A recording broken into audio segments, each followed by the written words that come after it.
काला घोडा. गेली 25 वर्ष मुंबईमध्ये होणारा हा फेस्टिवल आता आशियामधला सगळ्यात मोठा स्ट्रीट आर्ट फेस्टिवल म्हणून ओळखला जातो. सिल्वर जुबिलीच्या निमित्तानं यंदा या महोत्सवाची थीम होती सिल्वर हॉर्स. साऊथ बॉम्बेचे रस्ते एरवीच मुंबईला एक वेगळा फील देतात आणि या फेस्टिवलच्या निमित्तानं तर जहांगीर आर्ट गॅलरीच्या आसपासचा हा परिसर मला कलाकारांचा कुंभमेळाच वाटला.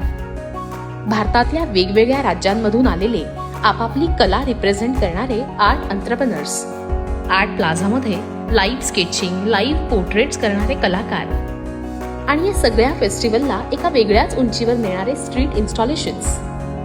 हे सगळं बघताना मात्र जाणवलं की प्रचंड गर्दी, गोंगाट, मुंबईचं ऊन असं सगळं असूनही काला घोडा आर्ट फेस्टिवल कलाकारांना त्यांच्यातल्या कलेला कायमच इन्स्पिरेशन देत राहील.